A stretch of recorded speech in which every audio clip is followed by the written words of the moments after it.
Posiblemente una de las cosas más inhumanas que se pueden hacer es negociar con la vida y con la salud de las personas. Y eso es algo que pasa en Colombia y no es raro porque se trata de uno de los países más corruptos del mundo. El problema es que la salud es un derecho humano, no es algo que nos quieran dar los gobiernos, por el contrario, es algo que les debemos exigir. Pero en Colombia, la salud ha terminado en manos de mafias y de políticos a su servicio, que literalmente saquean el Estado colombiano y negocian con la vida y la salud de las personas. Y para entender ese drama que viven 50 millones de personas, hemos invitado a una mujer brillante y valiente que nos va a contar, en términos claros y contundentes, qué es lo que está pasando con la salud en Colombia.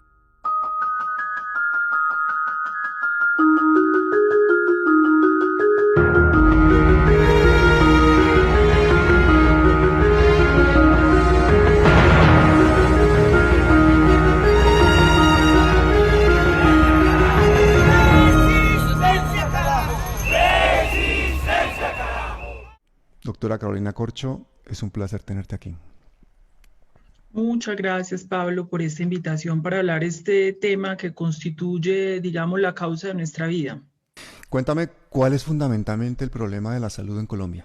Es que la salud en Colombia se volvió un negocio, es un sistema privatizado en un 80%, pero privatizado no quiere decir que hayan capitales privados, inversionistas que hayan venido a invertir en Colombia, no, es con los recursos de los impuestos de los ciudadanos, de los colombianos que se financia, pero lo manejan privados, muchos de ellos con criterio de negocio, ganancia y lucro.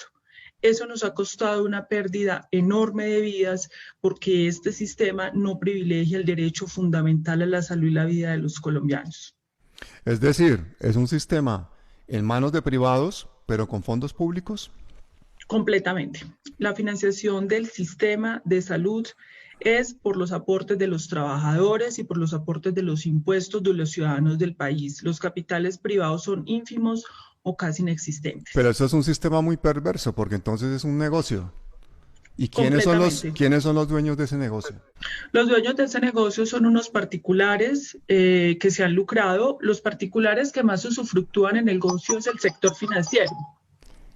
El sector financiero en Colombia es el que usufructúa el negocio porque es el que tiene, digamos, el control sobre las EPS, aseguradoras. O sea, los bancos son los dueños de las EPS. Los bancos tienen un negocio con las EPS y es que las EPS son las que recogen la plata que aportamos los trabajadores mensualmente. Cada trabajador paga los impuestos y los recaudan las EPS y ponen esa plata en los bancos. Los rendimientos financieros corresponden también a ellos y obviamente ahí hay todo tipo de negociaciones porque es demasiada plata anual. El problema es quién maneja las platas de las EPS que aportamos los colombianos, los bancos. Los bancos. Los bancos manejan la plata. Perfecto. Exactamente. ¿Y desde cuándo tenemos este sistema de salud así privatizado y en plan negocio? Ese sistema de salud empezó con la Ley 100 de 1993, cuyo ponente fue el entonces senador Álvaro Uribe Vélez, y a partir de ese momento empezó lo que nosotros llamamos una privatización a la fuerza, porque en ese momento el sector privado en Colombia, el sector empresarial no estaba interesado en asumir esto. Entonces lo que dijo el gobierno en ese momento era que ellos ponían la plata, pero que los particulares mantuvieran el negocio y lo administraran. ¿Y por qué se tomó esa decisión? ¿Por qué aparece esa ley? ¿A qué se debe eso? Esa es una ley que está inspirada en ese momento, sobre todo por el interés de ciertos sectores que sí tenían intereses, pero en los fondos privados de pensiones. O sea, el interés de los sectores empresariales en Colombia no era sobre la salud, era sobre las pensiones, porque la ley 100 no es solamente una ley de salud, es una ley de riesgos profesionales, pensiones y salud.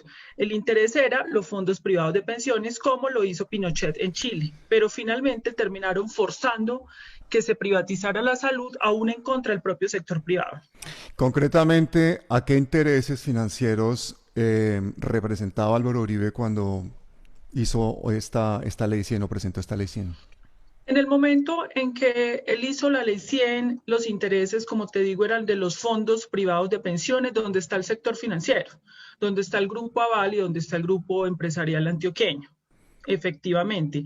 Pero en ese momento el sector financiero no veía interés en la salud. El interés en la salud la vieron después cuando se dieron cuenta que las EPS eran un vehículo para capturar los recursos y los aportes de los colombianos, que son billonarios. O sea, Uribe, cabeza de lanza, presenta la ley 100 para que básicamente el Grupo Aval y el Grupo Empresarial Antioqueño se queden con las pensiones y ya de paso se quedaron con la sanidad de los colombianos. Inicialmente fue así y en este momento el principal, digamos, que tiene el manejo de los recursos de los colombianos es el Grupo Empresarial Antioqueño. La mayoría de las cuentas de los recursos que se manejaban en este país están en Bancolombia. Y en la parte de la prestación de servicios, quien está ingresando a manejar es el Grupo Aval. Son los bancos. ¿Cuáles han sido las consecuencias para la salud de los colombianos de esta privatización de la salud? Las consecuencias para la salud de los colombianos ha sido que entre 1998 y 2010, de acuerdo a cifras oficiales del Instituto Nacional de Salud, en Colombia han habido 1.400.000 muertes evitables. Esto es la mortandad más grande de la historia de este país. Es decir, muertes que se hubieran podido evitar con una gestión de determinantes de la salud y de la salud en el país. Perdona, Carolina, eso que estás contándome es gravísimo. 1,5 millones de muertes, o sea, 3 conflictos directamente, o sea, 3 veces más de lo que hemos tenido por el conflicto y por la violencia en Colombia. Completamente cierto. Estas son cifras que ustedes pueden verificar en las páginas oficiales del Instituto Nacional de Salud de Mortalidad Evitable. Bueno, me estás dejando absolutamente de piedra. Cuéntame una cosa, porque también ha habido muchísimos casos de corrupción con el tema de las EPS y con el tema de la pérdida de dineros y con el tema de que posiblemente también se lava dinero del narcotráfico a través de las EPS. Cuéntame un poquito de eso. Nosotros ya hay un caso comprobado en Colombia. En Colombia hasta hace 4 años habían 72 EPS. En este momento hay 48. Se investigó una de las 72 EPS y se encontró que esta EPS había saqueado, es decir, destinado con fines distintos a la atención de salud. ¿Qué quiere decir? Pago de trabajadores, medicamentos, camas, hospitalizaciones, 1.5 billones. Pablo, ayúdame a hacer esa conversión en dólares y en euros. 1.5 billones, solo una EPS investigada y en un solo periodo. Eso es el tamaño de la corrupción y eso es lo que sabemos. Lo que no sabemos puede ser peor. Si estamos hablando que la mortalidad de 1,5 millones de personas se debe a un mal servicio de salud y segundo, de un robo multimillonario, no entiendo cómo no ha habido una revolución en Colombia solamente por el tema salud. ¿Qué está pasando? ¿Por qué la gente no sabe esta situación, no la entiende? ¿O cuál es el problema? Las EPS manejan recursos billonarios. Aproximadamente los recursos son por el orden de 40 billones de pesos al año. Estos recursos de 40 billones de pesos, ellas extraen plata para la pauta, para poder manejar, digamos, todo el control, para controlar el Congreso de la República. Se ha comprobado que pagan congresistas para que aprueben los proyectos de ley que requieren para que se mantengan y evidentemente pauta publicitaria para mantener persuadiva a la ciudadanía colombiana de que ellos no son el problema. O sea, las EPS hacen cabildeo, es decir, lobby a los congresistas y aparte de eso pagan publicidad para mantener al pueblo colombiano, digamos, anestesiado y a sus gobernantes en nómina, ¿no? Completamente, está completamente demostrado, controlan a los ministros de salud, a los superintendentes de salud. La superintendencia es quien debe controlar las EPS, pero eso es una puerta giratoria. Entran a la superintendencia, salen a trabajar a las EPS y entran en la superintendencia. Así se la pasa. Las puertas giratorias. Y yo creo que ahora con la pandemia, pues como que se le han visto todas las costuras al sistema de salud colombiano y hemos visto toda clase de medidas absurdas. Cuéntame cuál ha sido el manejo de la pandemia en Colombia. No, el manejo de la pandemia en Colombia ha sido un desastre, así como en el mundo. Yo creo que la clase política global y la clase política colombiana, inclusive la alternativa, está completamente interpelada quedó al desnudo frente a esta pandemia. Colombia tiene de los peores indicadores de mortalidad por 100.000 habitantes, solo lo supera Argentina. Es decir, desde el punto de vista de indicadores objetivos, aún con el subregistro en Colombia, Colombia está dentro de los 10 peores países del mundo. Vale. En mortalidad, en contagios, en nuevos contagios, aún cuando hay un subregistro. Objetivamente es indefendible. Una cosa que me llamó mucho la atención, Carolina, es el hecho de que en plena pandemia se le derivaron billones en ayudas al sector bancario. En un solo movimiento se le entregó al sector bancario 500.000 millones de pesos con el llamado encaje bancario. En un solo movimiento. Pero aparte de eso, en este momento, calculamos, y esto lo pudimos ratificar en publicaciones que tenemos, que el 50% de los recursos de la salud se quedaron en las EPS y en los bancos, porque por el cierre de los servicios de consulta externa, de hospitalización y la baja atención, estas organizaciones se ahorraron esos recursos que reposan en sus bancos. ¿Qué opinión tienes de haber abierto y cerrado Corferias? ¿Qué pasó ahí? Abrir infraestructura hospitalaria y tenerla disponible por si de pronto se desbordaba la pandemia no puede ser nunca un detrimento patrimonial. Lo veo como un acto de inexperiencia, de ausencia de planeación y de desconocimiento del sistema de salud que los llevó a hacer ese hospital cuando hubieran tenido la opción de fortalecer los hospitales que ya tenía Bogotá. ¿Qué pasó con el Hospital San Juan de Dios, Carolina? Lo del Hospital de San Juan de Dios es una situación muy triste porque el exalcalde Enrique Peñalosa lo dejó entregado en una alianza público-privada. Las alianzas público-privadas para hacer hospitales las iniciaron los países del Reino Unido y es una política pública fallida. Tuvieron que frenar eso porque se dieron cuenta que les costaba 3 veces más al Estado construir un hospital con alianza público-privada que se lo hiciera solo, y ahí entraban los intermediarios del sector financiero a extraer recursos, por eso costaba 3 veces más. El Hospital San Juan de Dios hoy está entregado con una alianza público-privada, con una institución, una transnacional, una organización cuestionada por corrupción en España. ¿Funciona en este momento el Hospital San Juan de Dios en plena pandemia? No funciona el Hospital San Juan de Dios y ahí habría una infraestructura importante, no para unidades de cuidados intensivos, ojo. El hospital, para usted abrir una unidad de cuidados intensivos tendría que tener el resto del hospital abierto, porque la unidad de cuidados intensivos necesita otros servicios que la apoyen, laboratorio, hospitalización, claro, urgencias, por supuesto. Pero todo el si dinero que sido... todo el dinero que se le invirtió a Corferia se le podría haber invertido al Hospital de San Juan de Dios para ponerlo a funcionar, Por supuesto. ¿no? Si hubiera servido, por ejemplo, como un hospital para descongestionar las urgencias en un primer y un segundo nivel de complejidad, por supuesto que sí.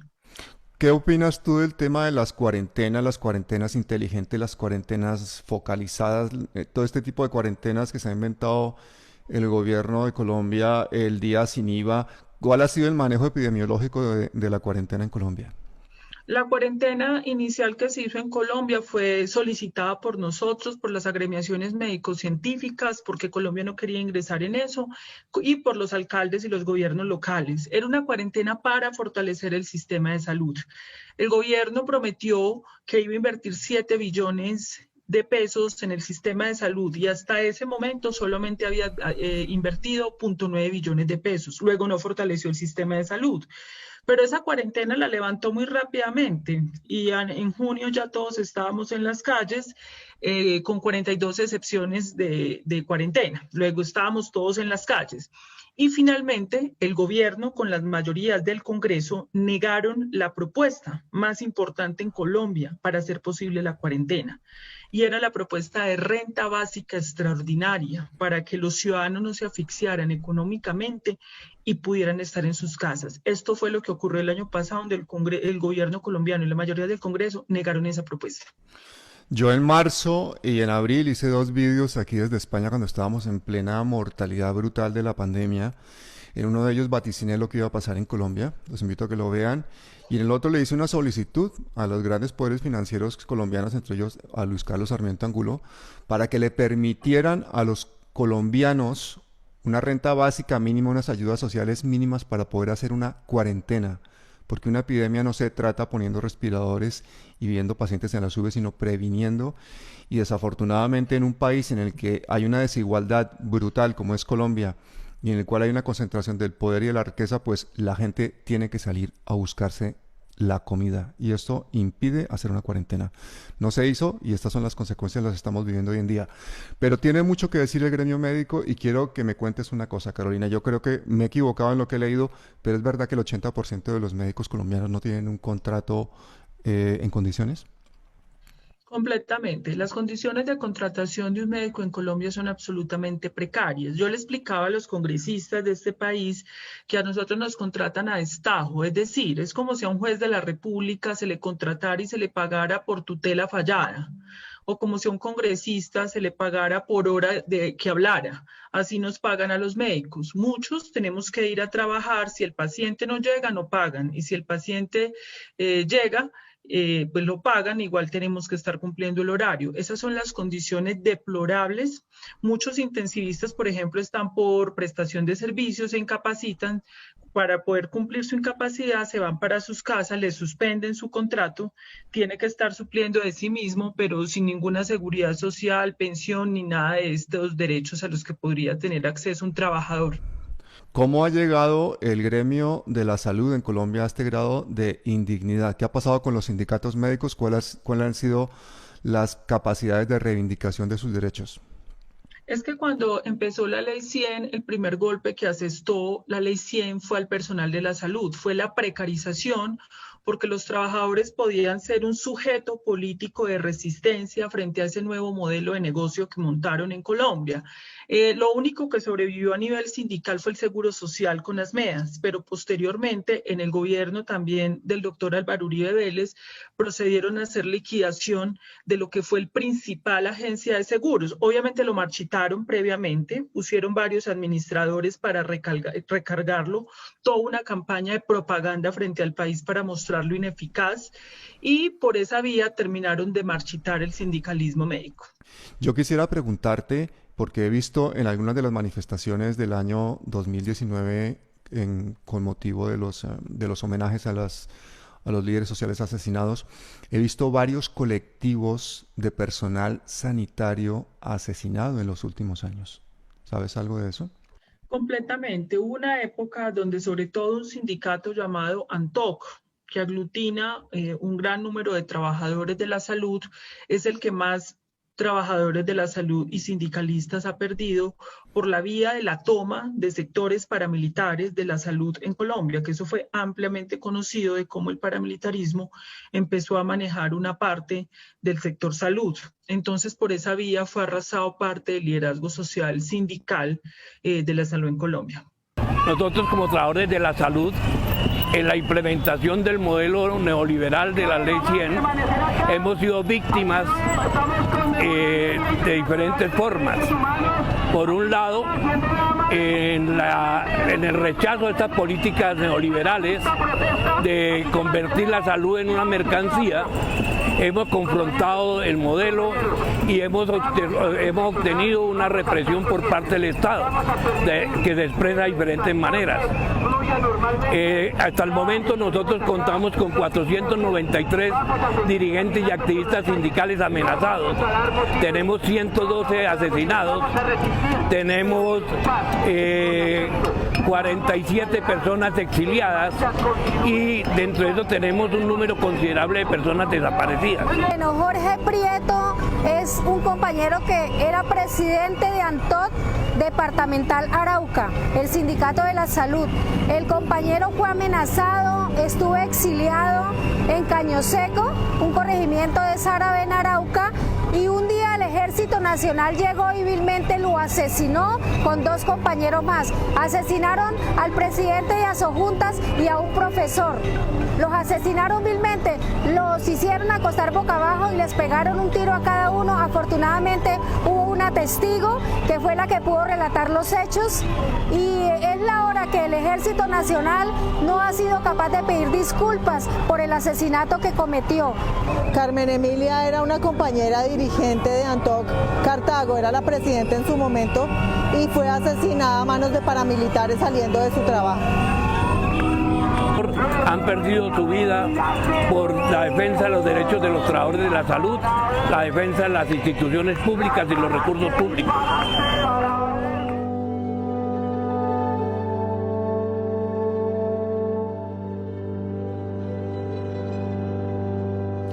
41.000 prestadores privados de salud, 900 hospitales públicos, 49 EPS, y parece que cada uno hace lo que le da la gana, porque creo que en la ley 100 no hay unos sistemas de regulación claros, ¿no, Carolina? Se supone que las EPS son reguladas por la Superintendencia de Salud, pero es que la Superintendencia de Salud es la sala de negocios de las EPS. Y el Ministerio de Salud también. El Ministerio de Salud, por ejemplo, en la era Santos, con el doctor Alejandro Gaviria, bastante encumbrado en este país, las EPS diseñaron resoluciones y decretos a la medida de lo que las EPS necesitaban para mantener su negocio. Esto se hizo en este país y siempre se ha hecho. Entonces, realmente las EPS han cooptado a quienes deberían regularlos y ponen sus condiciones para que se les facilite sus negocios y sus actividades.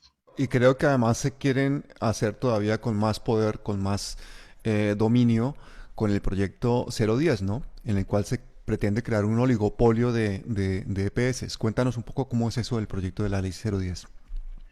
Eso fue una tragedia porque nosotros, un personal de la salud que somos la primera línea de batalla, salimos de la primera ola y la respuesta del Congreso de la República y del gobierno colombiano es presentarnos un proyecto de ley para terminar de profundizar el negocio de la salud.